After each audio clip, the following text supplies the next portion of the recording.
अच्छा एक बात बताइए गणेश सिंह जी, विंध्य क्षेत्र में दो बड़े शहर रीवा और सतना, कालांतर में यह महसूस किया गया कि रीवा भले ही कमिश्नरी था पर पीछे रह गया, विकास की दृष्टि से सतना बहुत आगे बढ़ा। पर पिछले 2 दशक के संदर्भ में विंध्य क्षेत्र के लोग ऐसा मानते हैं कि रीवा की रफ्तार कुछ ज्यादा तेज हो गई, विशेषकर तब जब राजेंद्र शुक्ला वहां के विधायक हो गए। या गणेश सिंह जी भी इत्तेफाक रखते हैं कि वक्त के साथ सतना उस गति के साथ आगे ना बढ़ पाया जिस तरीके से रीवा बढ़ गया? रीवा पहले से ही संभाग मुख्यालय था, विश्वविद्यालय था जहां हम लोगों ने पढ़ाई की है, वहां पर इंजीनियरिंग कॉलेज था, वहां कृषि विश्वविद्यालय था,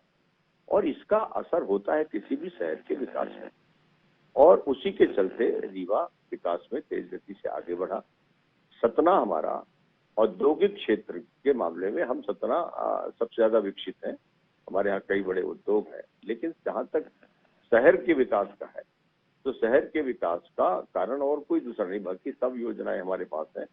उनमें गति थोड़ी सी धीमी हो सकती थी और वही हुई है। अब स्मार्ट सिटी प्रोजेक्ट जो पूरे मध्य प्रदेश में 7 शहर है उसमें से सतना है, और 1000 करोड़ प्रोजेक्ट हमारे काम चल रहे हैं। मेडिकल कॉलेज नहीं था, वो मेडिकल कॉलेज भी आ गया। हमने अपने यहाँ की फ्लाईओवर भी बनाया और सड़कें भी अच्छी से 2 लेन 4 लेन सड़कें भी बन गई, एनएच को चारों तरफ से जोड़ने का काम किया। तो सतना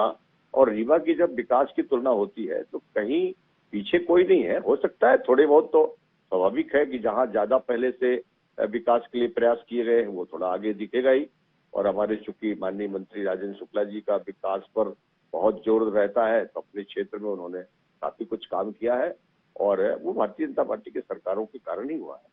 और सतना अब उसी रफ्तार में तेज गति से आगे बढ़ रहा है। हमारे विंध्य क्षेत्र के सभी शहर, चाहे वो सिंगरौली हो, चाहे वो सीधी हो, चाहे वो शहडोल हो, चाहे वो उमरिया हो, चाहे रूपपुर हो, चाहे वो सतना हो, ये सभी हमारे जिले तेज गति से विकास के पथ पर आगे बढ़ रहे हैं। पहले